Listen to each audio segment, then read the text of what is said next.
it's cut off. It's cut off at the head and it sets the whole thing back. So let's not, we've been conditioned to think that the only way to get the message out there is the mainstream media. And that's exactly what these guys want. So let's be creative, let's find alternatives. You know, and that is like the Belfort Group. You know, and as I said, it's working with people, teaming up with people who you have absolute confidence in about their motivation and their commitment and their conviction. And if you have any concerns, you know, move away from them.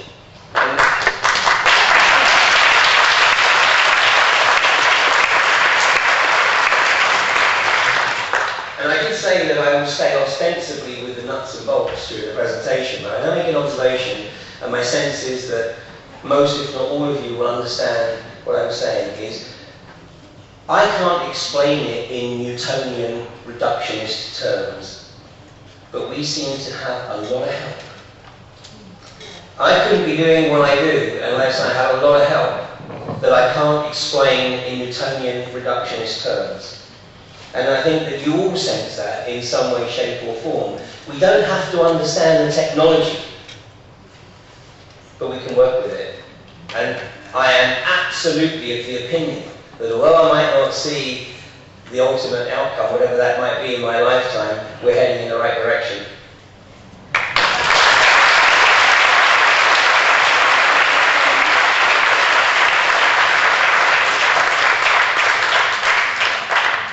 A question from one of the most active women I know, Valentine.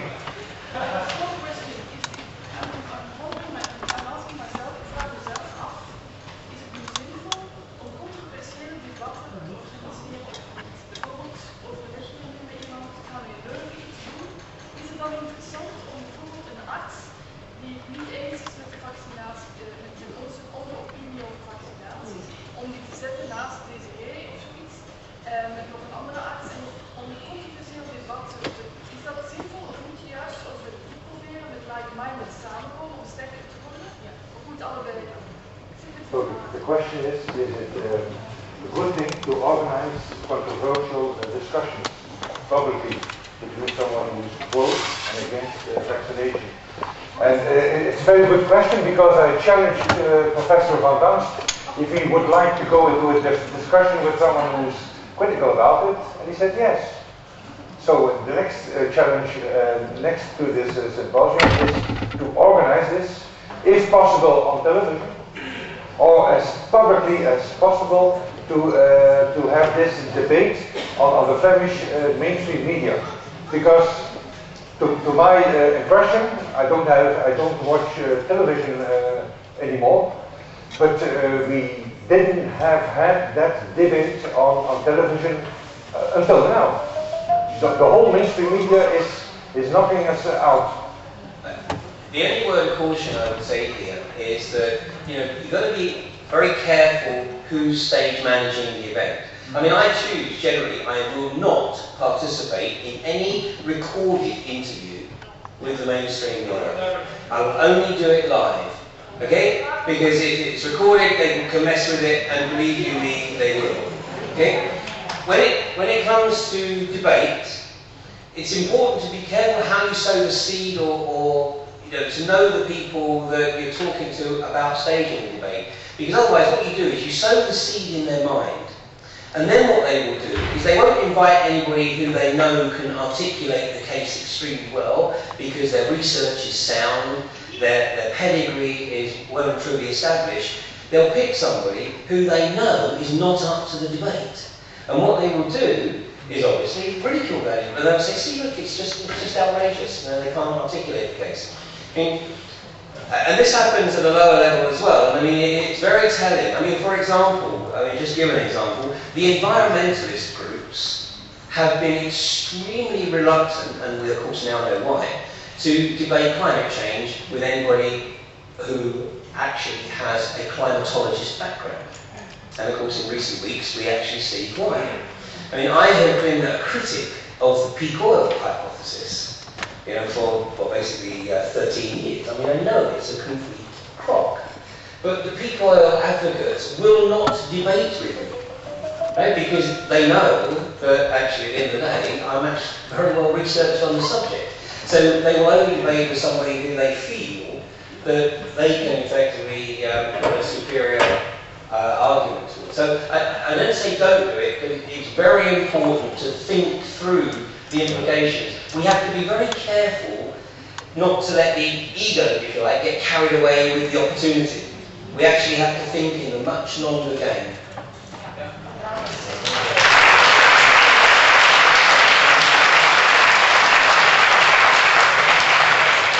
For someone who saw you only speak very wise things, I think.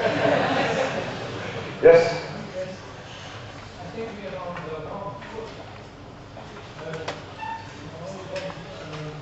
Protest against the issue, but if you would do it the other way, because if you think from Stuart,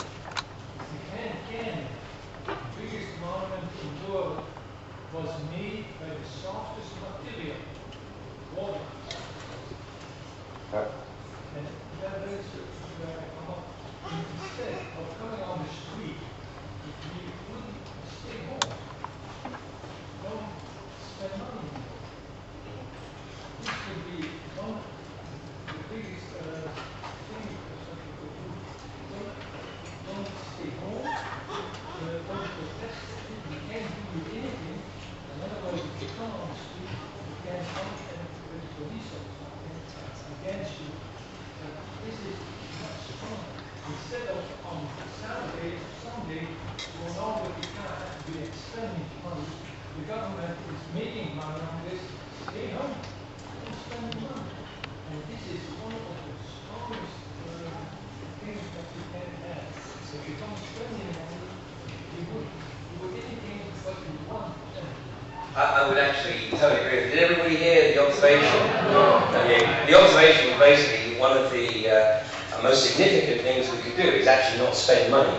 You know, we could just stay home and not participate in the consumerist, materialist agenda. And so you're absolutely right. There is no question that the most powerful tool that we have been given, effectively, under the current culture is to vote with our wallets. Of that, there is absolutely no doubt. And I mean, this applies to the buying of organic foods.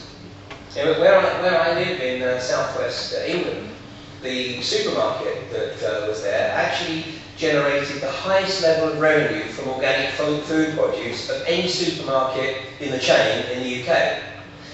It changed hands, and the new owners did not have any organic food produce available for 6 weeks. Then they realised that actually, you know, they actually needed to recognise that this was a particularly unique market, and they needed to have organic produce. And today, once again, that supermarket chain has the largest revenues of organic food in the UK. That's a small example. On a wider basis, I think you're absolutely right, and that's why I said today it would be, no disrespect, but it would be ineffectual because there wouldn't be enough people who really would participate. But that's why, ultimately, that's a very potentially significant part of the strategy. But that's why it's the grassroots that have got to be built up first before that can be applied. I mean, I think we also have to get ourselves into the mindset of not having an existential commitment to a particular outcome. You know, we have to go with the flow. You know, when we listen to Copenhagen, I mean, I can tell you that the output of Copenhagen and the agenda of Copenhagen, which is still going to go ahead, would be greatly enhanced were it not for the recent release of all these emails from the East Anglia University's Department of Climate Change. Because these emails have completely undermined the whole anthropogenic climate change agenda. And so consequently, the whole Copenhagen deal is certainly watered down from what it would have been. And that's something that nobody foresaw, nobody knew was going to happen, but it looks as though somebody in the university had an attack of conscience and released that information into the onto the web. And so, you know, every now and again we get a gift, and obviously we have to be able to work with that.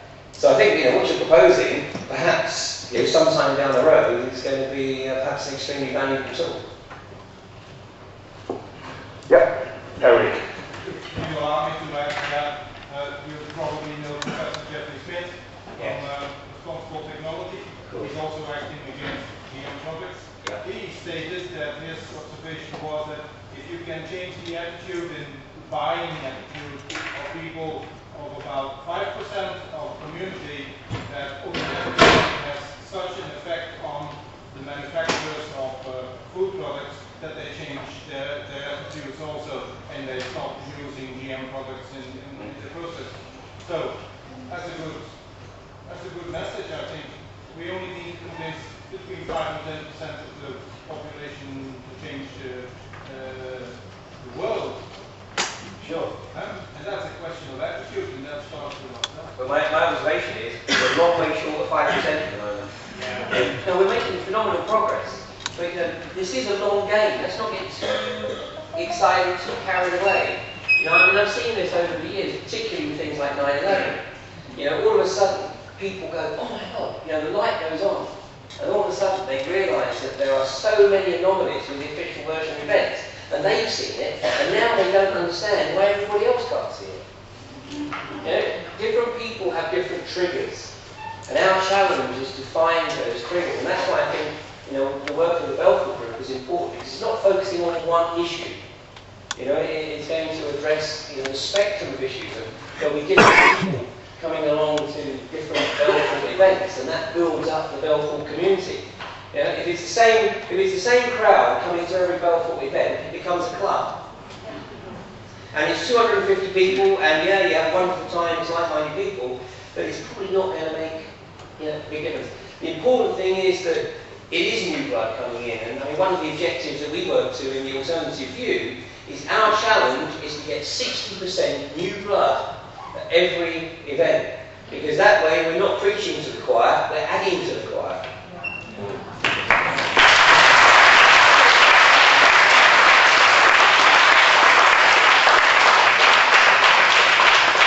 A question from the highest level. Ja. Jolanda sprak over dat we politiek actief moeten worden. Maar ik versta echt niet goed wat ze daarmee willen zeggen. Dat de presentatie van de andere twee heren blijkt dat we eerst de regering moeten decentraliseren, om dan in actie te schieten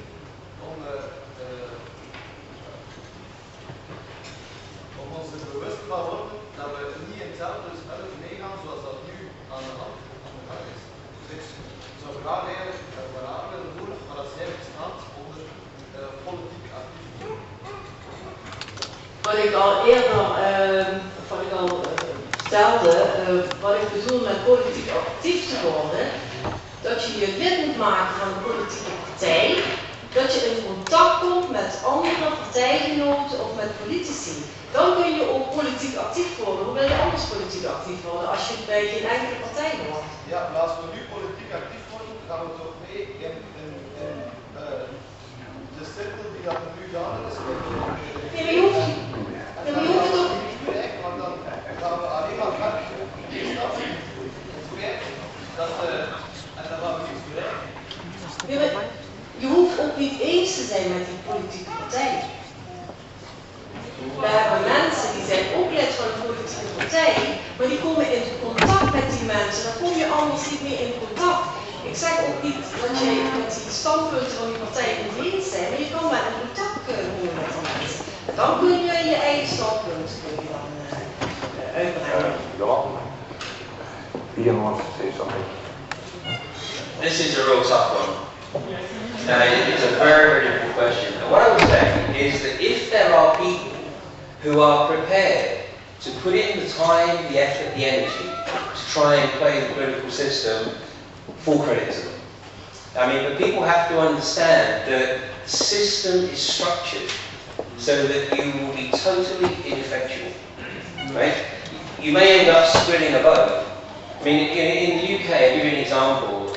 Recently, there was a very high-profile individual, a guy called Craig Murray, who was actually the UK ambassador to